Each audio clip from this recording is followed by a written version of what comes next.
একটি ফ্যাসিস্ট সরকার তাকে কষ্ট দিয়ে আজকে মৃত্যুর কোলে তাকে ফেলে দিয়েছে।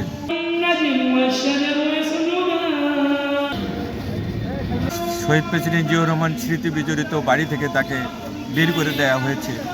এই যে কষ্ট, যে মহিষী নারী দেশের জন্য এত করলেন, একটি ফ্যাসিস্ট সরকার তাকে কষ্ট দিয়ে আজকে মৃত্যুর কোলে তাকে ফেলে দিয়েছে। ম্যাডাম সুস্থই ছিল যখন তাকে কারাগারে নিয়ে হয়েছিল। আমরা বিশ্বাস করি সেই সময় তাকে স্লো পয়জনিংয়ের মাধ্যমে মৃত্যুর দিকে তাকে ধাবিত করা হয়েছে। তার মৃত্যুতে আজকে জাতীয়তাবাদী পরিবার সারা বাংলাদেশ আজকে একজন গার্ডিয়ান হারাইলো। দেশের এই রাজনৈতিক সংকটময় মুহূর্তে তার অনেক বড় প্রয়োজন ছিল। আল্লাহ পাক যদি হয়তো তাকে আরও কিছুদিন রাখত, দেশবাসী হয়তো উপকৃত হইত। তাকে হারিয়ে আমরা যেমন বিএনপি পরিবার আজ অভিভাবকহীন, আমি মনে করি এই বাংলাদেশও আজকে অভিভাবকহীন হয়ে গেল।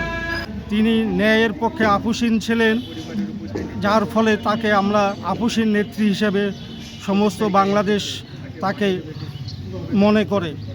বাংলাদেশের যখনই কোনো ক্রান্তিকাল আসেন তখনই জাতীয়তাবাদী ধারক বাংলাদেশে বেগম খালেদা জিয়া বাংলাদেশ জাতীয়তাবাদী দলের ভূমিকা অগ্রগণ্য হয়ে থাকে। আমরা সকলে তার এই মৃত্যুতে সুখে যেমন আচ্ছন্ন হয়ে আছি, তার এই আপোষহীনতার জন্য আমাদের মাঝে একটা দ্রোহ কাজ করে। অনুভূতিটা আমার খুব খারাপ লাগতেছে। আমার মা আজকে মারা গেছে। আমি দেশবাসীর কাছে দোয়া চাচ্ছি আমার মা যাতে সর্বস্ত বেহেশতে থাকে। আপনার সকলে দোয়া করবেন। আমার মা আজকে মৃত্যুবরণ করেছে, দেশনেত্রী বেগম খালেদা জিয়া। আমাদের একটা বেদনা, আজকে আমি আর থাকতে পারতেছি।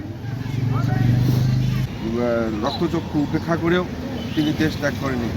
তারপরেও তিনি একাকিত্ব জীবন বেছে নিয়েছেন। আজকে সর্বশেষ এই বাংলাদেশের জন্য, গণতন্ত্রের জন্য তিনি প্রাণ যুদ্ধ করতে করতে আজকে মনে করেন যে শেষ নিঃশ্বাস ত্যাগ করেন।